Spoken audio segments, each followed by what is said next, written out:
Gemini for submitting that replay. That was very beautiful. Beautiful. All right, guys. So we will hop straight on into the next game. Core Dragon thought changelings will be cloaked as well. Oh, that's interesting. I never thought about that. So you can actually tell. You can tell that there's changelings in your army because they won't get cloaked. But then again, you don't really notice which of your units are cloaked and not that much, right? They kind of turn blue. Maybe it does make it obvious. I'll keep an eye out for that next time.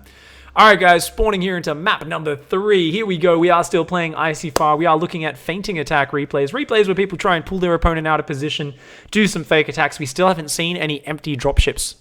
We haven't seen any hallucinations. So, I mean, those are the two most obvious way to do a sick fainting attack. Hopefully we see one of those in this game or the final game. We'll have to see how it goes. For now, guys, spawning down here in the bottom right-hand side, representing bronze, silver, gold, it is Shuriken. It could stand for something else, but I'm gonna say bronze, silver, gold. I don't know. Actually, he's got 300 APM. I don't think this is a bronze, silver, gold game. We'll have to see. Shuriken.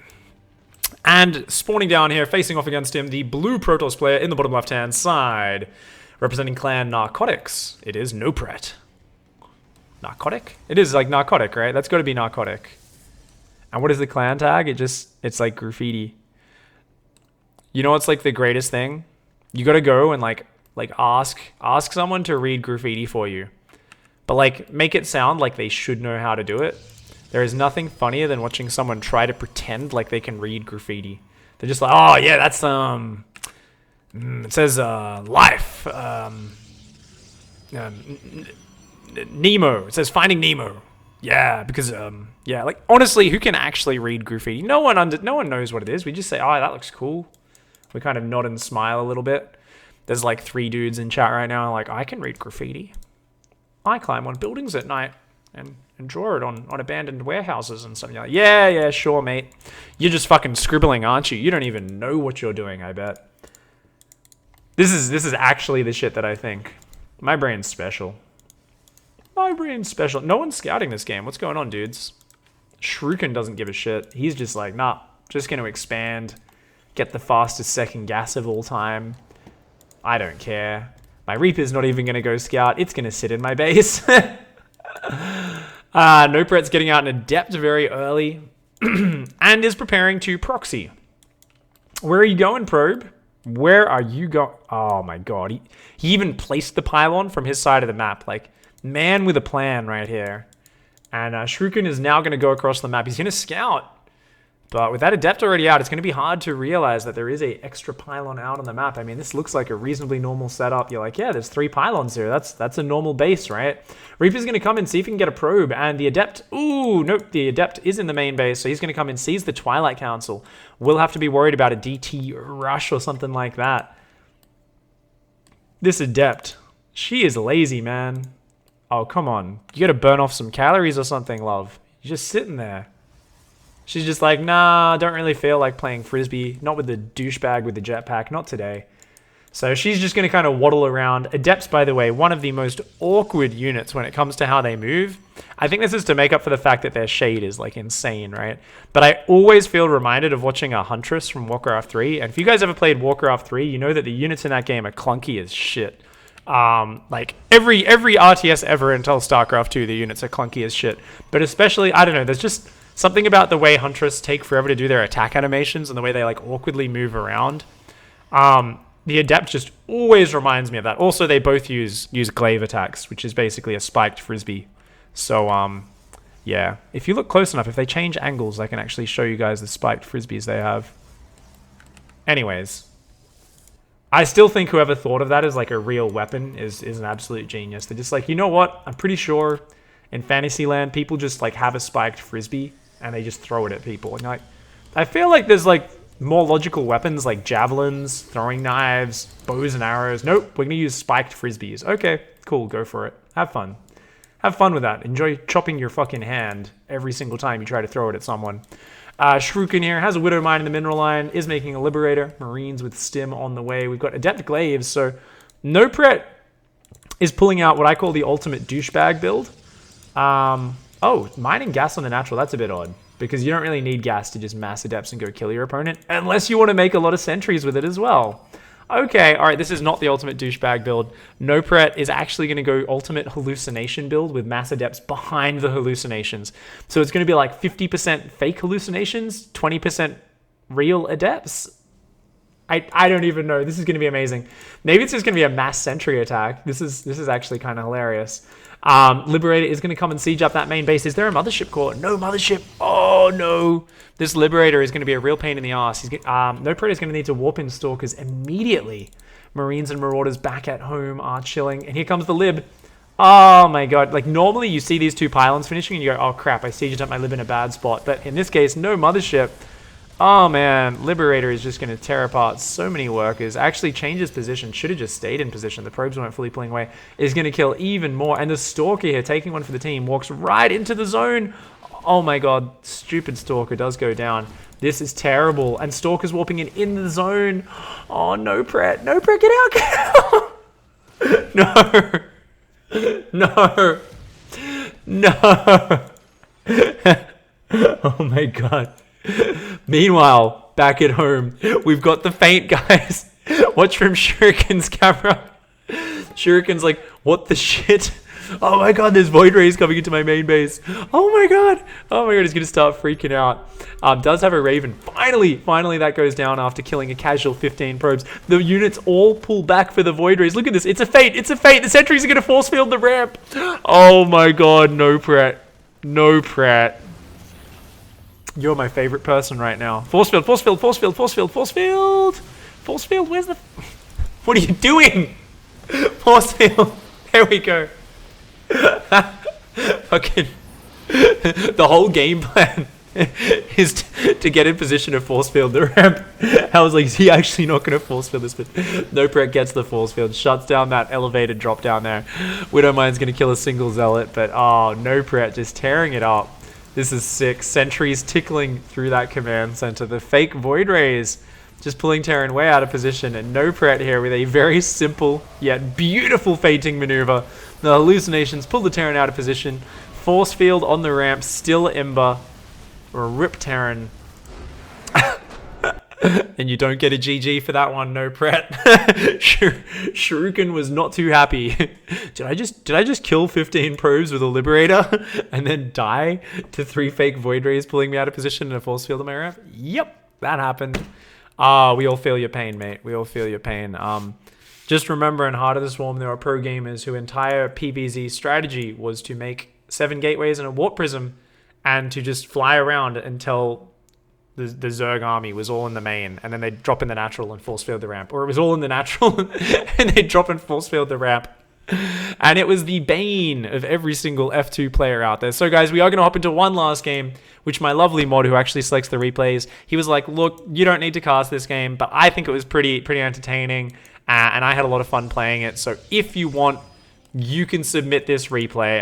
You can cast it. And I was like, dude, you always submit pretty good replays. Let's cast this one to finish off today's daily. So we've got spawning down here in the bottom right-hand side, representing Mega. Definitely not representative of his manliness. It is Eon Blue. Because like I'm saying, like he's not Mega. Like this guy here, he is Mega. Like look at that guy. Look at that beard. Oh, that's like the beard of an affectionate uncle right there. That's a great one. That one was especially, I guess, for those out there who won't stop quoting that one in Control joke. Todd. All right, and he's gonna be facing off against this guy. What's his name? How the frack do we say this? Spawning down here in the bottom left-hand side, representing APEC, it is MSM.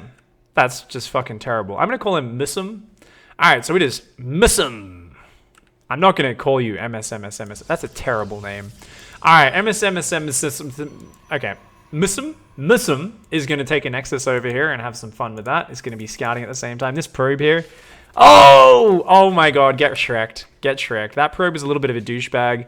That was that bully who comes into the pack of nerds, like walks into the internet cafe and is like, you fucking nerds playing video games? And then they all turn around and just stab him to death. And you're like, well, that shouldn't be allowed. But then because they're really smart nerds, they hide the body really well, get away with it. It's all fine. And, you know, that's what you get, apparently. I don't even know. The random shit that comes out of my mouth today, I am not quite sure what's going on, but I'm just kind of having fun. What's been going on, dudes? An overly affectionate uncle? Yeah, Radbot, that's how it happens. What else has been happening in chat while we just watched this earlier? I'm going to put it on Missum's camera so you guys can watch on his camera while I see if there's anything good going on in chat. Aren't you Australian? You guys have a wooden L and throw it as a weapon. Boomerangs are freaking awesome, Bodoro Blink. But you know what? We don't put spikes on it. And it comes back to us. So that's just badass, mate. Come on. Apparently the Adept spiked frisbee is a Tron reference, so the next toss unit is a light cycle. Fair enough. Yeah, fair enough. Oh, we got a couple of Zerglings coming in here. That probe goes down. What's going on? Yeah, fainting is a word, guys.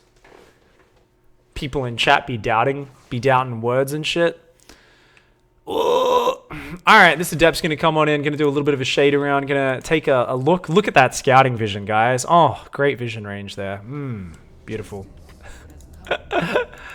Uh-oh, the Zerglings are going to get on him. Good micro. Or get on her, I should say. Banshees, Adepts. Probably the most fierce female fighting units in StarCraft. Queens, I do like, though. Queens are always protecting their babies. Like, queens are just like an enraged mum.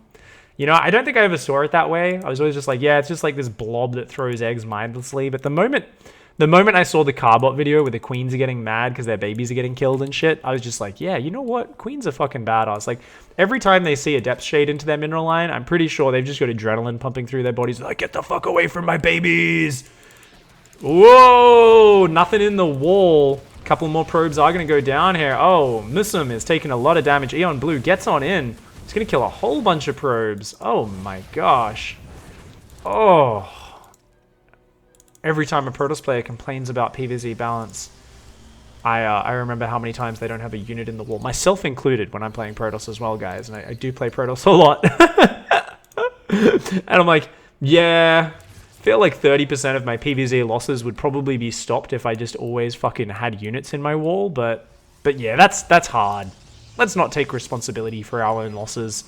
Zergling there, gonna try and deny the third from going down, but Missum gonna get it overcharge there just for a single sneaky link. So we've got DT Shrine kicking in, and it's gonna be 4-gate DT tech, but the Robo and the Warp Prism is gonna be a lot later. So this is gonna be like a super delayed Archon drop build. I think losing those probes delayed the Robo a buttload. So Missum is just going to have to warp in DTs and walk across the map. Sorry guys, no production tab there. That's going to be kind of tough. So Eon Blue on the other side is doing the fast lair, Spore Crawlers, Roach Warren response. Yeah, this is a really clean response to Archon drop. 43 drones, Roaches on the way, can make an Overseer in a second. This is pretty sick. Missum going to try and take down this Overlord, but there is a rescue crew on the way. Are they going to save it? Are they going to save it? Oh my god, the Stalker did not focus it down. Overlord survives with 1 hit left. And out comes the single Archon saying, get the shit out of here, you little douchebags. Once again, nothing in the wall though. And that's going to be a big problem, I think. Because I know how Eon Blue plays. You know how I know this? It's because I'll be like, hey, can you help me showcase a build by just playing nice and easy against me? And you know what his idea of playing nice and easy involves? It involves this right here. Trying to run past your wall like every 12 seconds with Zerglings.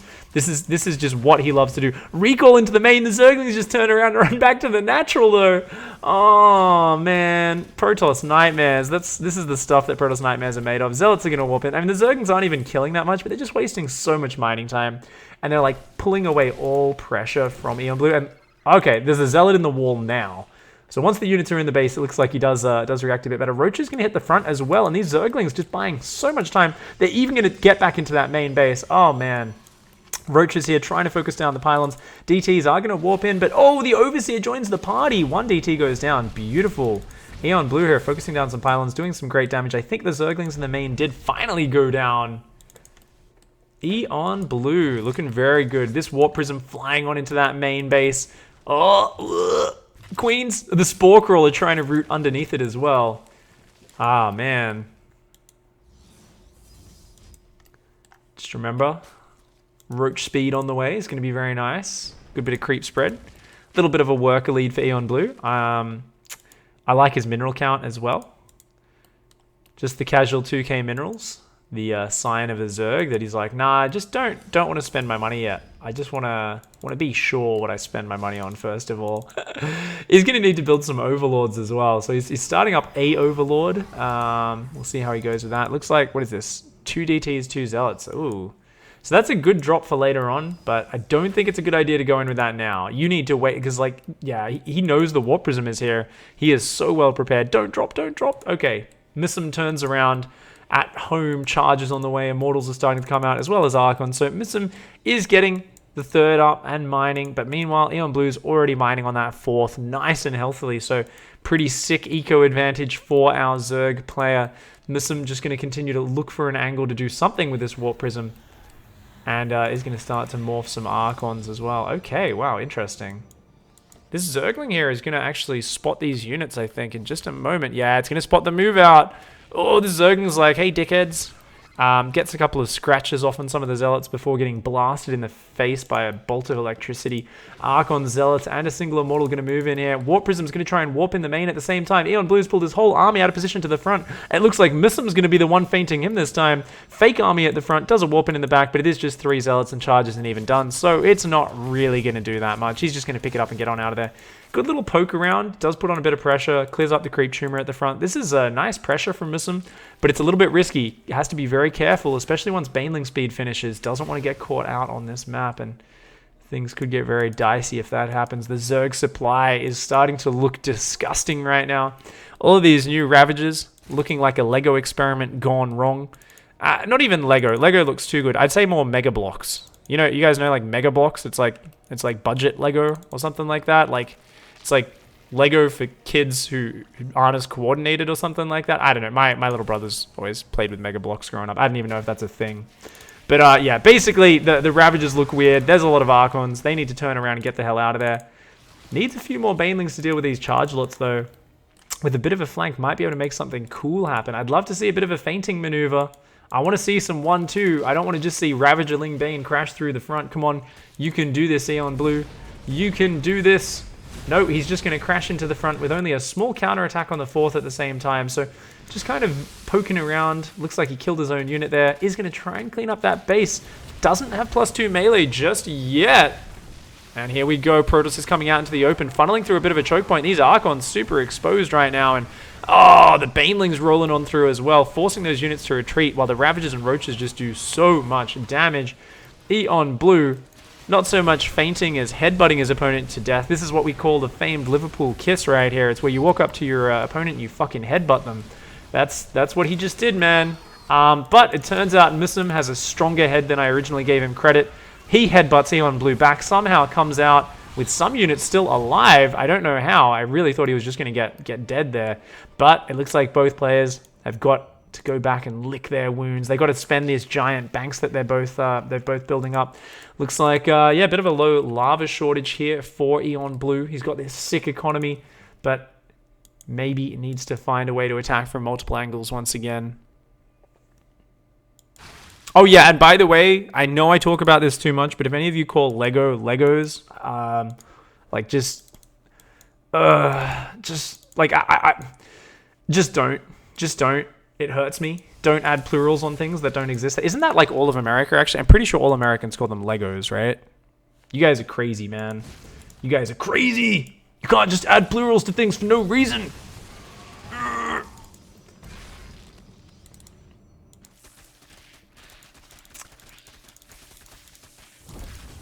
Oh, man. Oh, man. Oh, man. +2 melee just kicked in. Oh! Oh, the life of a probe. This is what happens if your boss is too cheap to invest in cannons. You're just there and you're like, are you sure this is safe? I feel like there's a lot of Zerg on this map. And your boss is like, nah, it's fine. It's fine. Trust me. Do you want to keep your job or not, mate?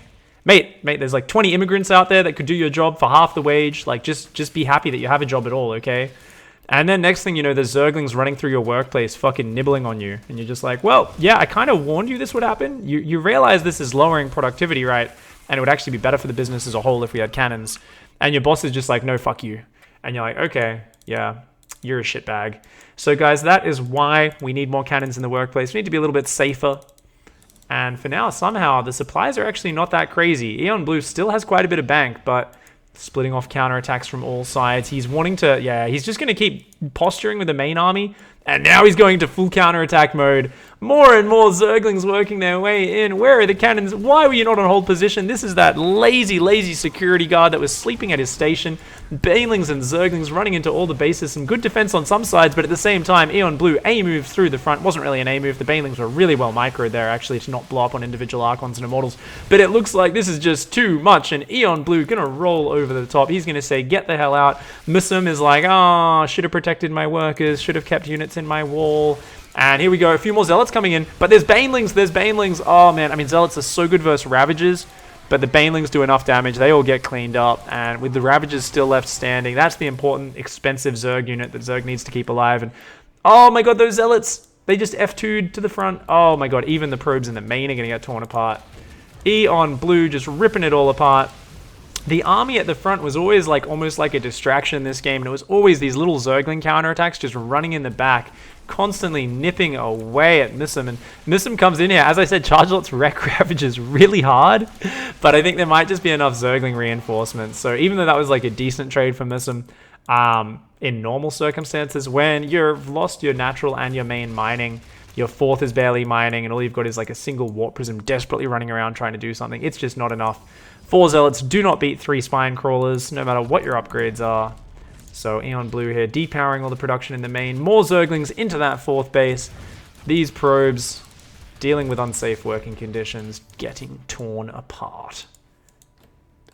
For you guys who've just tuned in as we watch the tail end of Aeon Blue whipping the shit out of Misum in this final stages of this game, of course, it's all but ogre at this point. We're peeling back the last layers of the onion.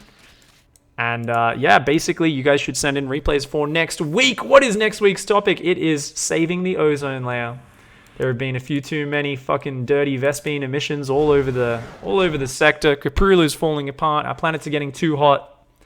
GG Aeon Blue! Thank you so much for that submission, mate. That was actually a really entertaining game. Those Zerglings, I told you guys, he is obsessed with running Zerglings into bases. That is his move. So yeah, it is saving the ozone layer for next week, guys. Send me your replays. The information for how to send that is always going to be pinned to the YouTube comments from now on rather than the YouTube description, just to give it a little bit more visibility. And it's linked in Twitch chat right now if you're watching live. Send me a replay where you only take your main 1 gas per base. So we're cutting down Vespene emissions by 50%. That's our goal. Reach some fucking, I don't know, thing to save the environment or something like that. Insert random joke there. Go, only take 1 gas per base. Send me your replays. Try to make it work. You're going to have to play much more mineral heavy, much more focused on, I guess, basic units than normal. It's very similar to one of my first IC4 challenges, which was you can only take the gases in your main. No other gas. And we saw like the sickest games. We saw players win PvPs with only charge lots. We saw players just run around with upgraded Zerglings or pure upgraded Marines with like only a few medevacs. Like, we saw some really cool styles. So send in. It's a really easy challenge to play. You're only allowed to take 1 gas per base. And yeah, I'll cast you games next week. Thank you so much for hanging out, guys. Appreciate the support. Don't forget to hug a watermelon, kick a walrus, and of course, punch a garden gnome in the gonads. I'll see you guys next time. Goodbye and good night.